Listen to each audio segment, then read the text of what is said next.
প্রশ্নে বলা আছে 560 টাকায় একটি চেয়ার কিনে কত টাকায় বিক্রয় করলে 25% লাভ হবে। তাহলে আমাদের ক্রয় মূল্য কত? 560 টাকা। আমাদের লাভ করতে হবে 25%। তাহলে আমরা লিখব 560 গুণন 100 টাকায় লাভ করতে হবে কত? 100 টাকায় লাভ করতে হবে 25 টাকা। তাহলে 125 ভাগ 100।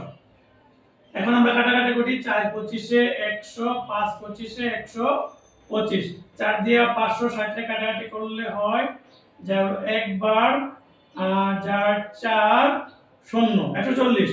এখন আমরা 140 কে 5 দিয়ে গুণ করলে কত হয়? 5 এর 0 0, 4 4 5 20 0 হাতে 2, 5 আর 2 7, মানে 700 টাকা আমাদের বিক্রয় করলে আমাদের 25% লাভ হবে। তাহলে আমাদের 700 টাকা বিক্রয় করলে কত? 25% লাভ হবে।